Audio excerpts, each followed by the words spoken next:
Hello and welcome back to another Dare to Game video. Today we're playing Kingdom Come Deliverance 2 and we're doing another one of our character armor guides. Today it's for another character that can be found at Semine here in the first map, and his name is Captain Gnarly, as you can probably tell from the title and thumbnail. And this is a decent suit of armor, both stat-wise and appearance-wise, at least in my opinion, and it is easy to get, so it's something that you might want to do early game. So like always with these guides, I'm not going to be trying to improve the suit of armor. I won't add any items. I will just show you what he is wearing at the levels that he is wearing it. I won't be swapping anything out, and you'll be able to totally recreate it. We'll go over the stats, and then of course, as always, I'll show you where to find these items. So let's just dive on in and start off the guide. So starting us off in weapons, like I like to do, we of course have a level 2 variant of the military sword, a good weapon that any average blacksmith can forge. It's not bad, but at the same time it's not surprising. This one has a minimum strength of 1 and agility of 5 to use, does a stab damage of 66, slash damage of 69, blunt damage of 10, has a defense stat of 126, durability of 58, a weight of 3.2 pounds, and a price of 66 groschen. He's also equipped with a torch, which of course is a utility tool for lighting it up. So that is the weapons that you can find on Captain Gnarly. Let's move on to his armor. And starting us off, the layer 1 armor for him is clothing, of course, and it starts with a level 2 black variant of the high boots, a pair of mid-calf high boots, practical for most everyday activities, and can even be worn to social events. A stab damage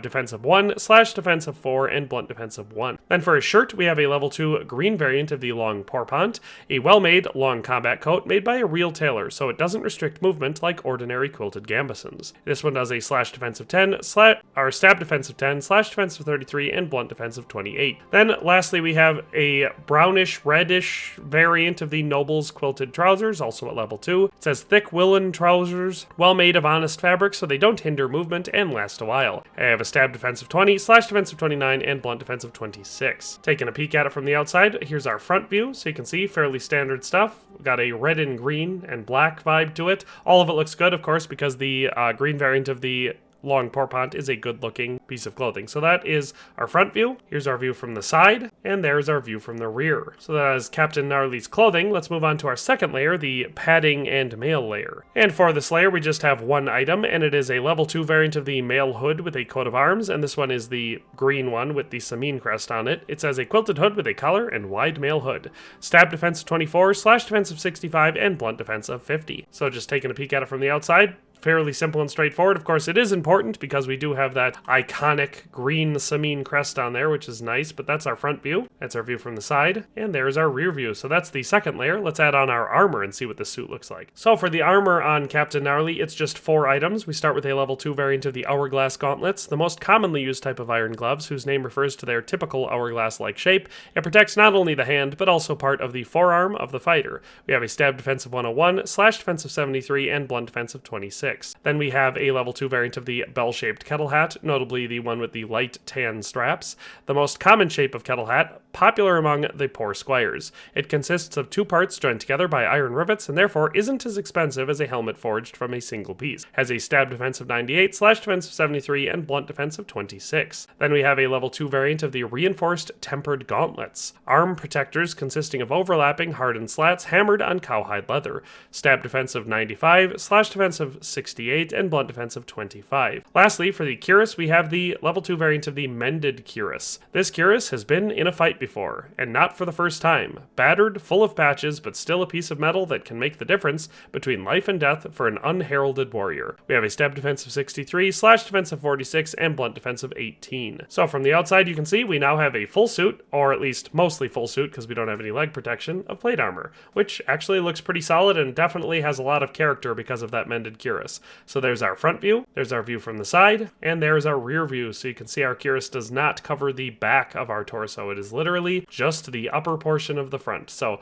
that is Captain Gnarly's armor. Let's add on his outerwear and see what the full outfit looks like. And so the outerwear is this level 2 variant of the coat of arms surcoat, specifically the green one with the Lords of Semine crest on it. So it's a jacket of traditional cut designed especially for the Lord's subjects and the army, decorated with the coat of arms of the Lords of Semine. We have a stab defense of 1, slash defense of 2, and blunt defense of 4. And with that, we officially have the entire outfit. So you can see, or at least I would think if you're familiar with the character, it looks exactly like Captain Gnarly because these are exactly the items that he's wearing. I took them off of him, so I am 100% certain. So that is our front view. There's our view from the side, and there's our rear view of this one. So one of the fun things about the surcoat with coat of arms, or the coat of arms surcoat, I believe it's called, is that if you do not have any armor on, it will be long sleeve, but once you do, it kind of scrunches them up so you can see the armor. And I definitely like that. So that is Captain Gnarly's armor. The stats on this suit of armor are about what you'd expect, considering, you know, the pieces that we're missing and the quality of the ones we have.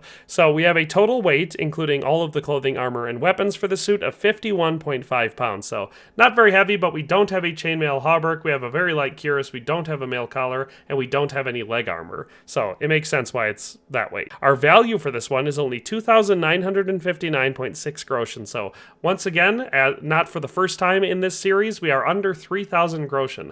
And I would say for a captain, you know, someone who's a close personal friend and longtime guard captain at a, you know, nobleman's estate like this, that is shockingly low. But it is what it is. So under 3,000 for the groschen. Then our armor value for this one, we'll just move down from the top. For the head, we have an average of 134. For the body, we have an average of 90. For the arms, we have an average of 151.3. And for the legs, it's an average of 49, giving us an overall average armor rating, or AAR, of 106, which should not be that surprising, considering, like I said, we don't have any substantial leg armor, which is what brings this down. If we had leg armor and, you know, a hauberk and a better cuirass, this suit of armor would easily be up in the 160 to 180 range, but as it is, it's fairly light, considering, you know, how heavy it is, if that makes any sense. So that is the armor guide. If you want to get your hands on it, it's fairly simple and straightforward. So as you can see, we are right outside the settlement of Semine, which is not far from Troskovitz. So if we're looking at the front of the castle, I can show you exactly both to where to find him during the day, which isn't all that helpful because you can't actually fight with him. So many of the characters that I've shown you guides for in this series are people that you can actually kill or knock out. Captain Gnarly is not one of them. So if we go up to him in the horse area in the back, you can find him by this fighting ring. But like I said, it gives you an option to talk to him, and if you try sneaking up behind him, there's no option. So what you have to do if you want to get this armor is wait until night, and that's exactly what we're going to do. So let's go find a nice quiet hiding spot and wait until night, and I'll show you where to get it. Alright, we've waited till night, and I'm going to show you how to get your hands on Captain Gnarly's stuff. We're going to blend in by carrying a torch like a good law-abiding Henry. So, if we go in through the front gate, we can then take this gate into the inner courtyard. Once we've done that, ooh, we got lucky and there's no guard standing there. Oh, but Lord Semine is sitting on that bench. Anyway, we're going to be looking for the set of stairs, and we're going to go up them. Once we get to the top, we're going to be either lockpicking, or if you already have the key like I apparently do, we're just going to be opening this door here. We'll close it behind us though so we don't get caught. So clearly I must have lockpicked the pickpocketed the key off of Captain Gnarly. And if you want, you can, oh no, I must not have, I must have got it from someone else, because you cannot pickpocket him, I keep forgetting that. So the only item that I've showed you that you cannot get directly from him like this is going to be the pants, but luckily there are other people in the castle that will have the same set of pants. And if you don't want those ones, you can go into this little cabinet here and you can actually get your hands on a set of gartered hose that you could wear instead. But whatever the case is, you're going to want to open up this chest at the foot of his bed, which has a hard lock, or if you have the key, you can just unlock and open. And inside you'll find his level 2 military sword, his level 2 bell-shaped kettle hat, level 2 mail hood with a coat of arms, level 2 coat of arms surcoat, level 2 long porpont, level 2 mended cuirass, level 2 hourglass gauntlets, level 2 reinforced tempered gauntlets, and level 2 high boots, along with the recipe for lullaby potion, some groschen, a painkiller brew, and some moonshine. So if you want to get your hands on all that stuff, this is the chest to do it. So, hope you enjoyed this video, found it useful, or entertaining for whatever reason, but that's all for today, and we'll see you next time. Thanks for watching another Dare to Game video. If you liked this video, please leave a like and a comment. If you haven't already, be sure to subscribe to the channel. If you like my content and would like to support this channel, consider becoming a member today for as little as $1.99 a month. It makes a huge difference. But in any case, thanks for watching, and have a nice day. I'll see you next time.